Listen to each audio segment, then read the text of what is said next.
महारानी जी नमस्ते। तो शेरनी ने उनकी बात का कोई जवाब नहीं दिया, ठीक है।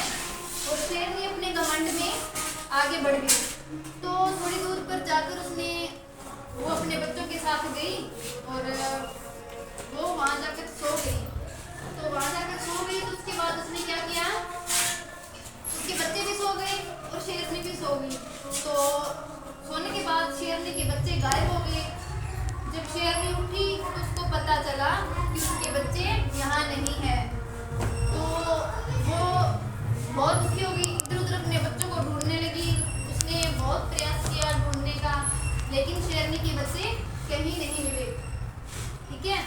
तो शेरनी बहुत दुखी हो गई थी, ढूंढते ढूंढते उसको शाम हो गई। शाम हो गई तो वो उसकी चिंता और बढ़ गई और वो बाकी जानवरों के पास गई जंगल में शेरनी। तो उसने जाकर बोला, क्या आप मेरी मदद कर सकते हो मेरे बच्चों को ढूंढने की?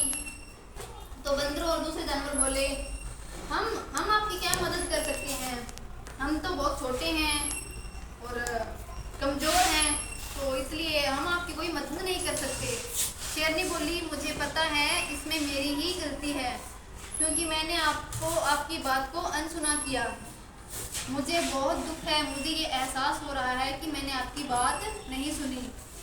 प्लीज़ मेरी कोई मदद करेगा? तो सभी ने मदद करने से मना कर दिया कि महारानी जी हम आपकी मदद नहीं कर सकते। तो महारानी दुखी हो गई, शेरनी दुखी हो गई और वो रोने लगी। तो सभी जंगल के जानवर देखकर उसको बोलने लगे कि शेरनी दुखी है तो हमें शेरनी की मदद करनी चाहिए। तो सभी जानवरों ने कहा, चलो ठीक है महारानी जी, आपको अपनी गलती का एहसास हुआ तो हम आपकी मदद करेंगे। तो सभी जानवर जंगल के अंदर इधर उधर उसके शेरनी के बच्चों को ढूंढने लगे। तो इधर उधर ढूंढ रहे थे तो जिराफ ने शेरनी के बच्चों को देख लिया। वो कछुए के बच्चों के साथ मस्ती कर रहे थे, खेल रहे थे।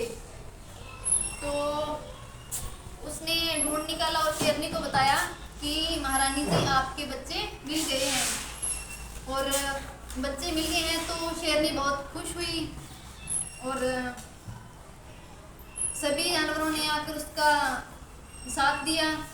और शेरनी को ये एहसास हुआ कि उसने अपने घमंड के कारण सभी से बातचीत करना बंद कर दिया था, इसीलिए उसकी कोई मदद नहीं करना चाहता था। उसे अपनी सुंदरता पर बहुत घमंड था। तो शेरनी बहुत खुश हो गई थी उसके बच्चे मिलने के बाद। और शेरनी को ये एहसास हो गया कि मतलब अभी घमंड नहीं करना चाहिए। तो शेरनी को ये एहसास हो गया था कि उसकी वजह से आज उसे ये दुख देखना पड़ा। तो शेरनी बोली, आज के बाद मैं आपसे कभी भी वो मुंह फेर के नहीं जाऊंगी, हमेशा आपसे बात करके जाऊंगी। और मुझे अपनी गलती का एहसास हुआ क्योंकि मैंने अपने आप पर घमंड किया। तो कभी भी घमंड नहीं करना चाहिए और जिंदगी में एक दोस्त का होना बहुत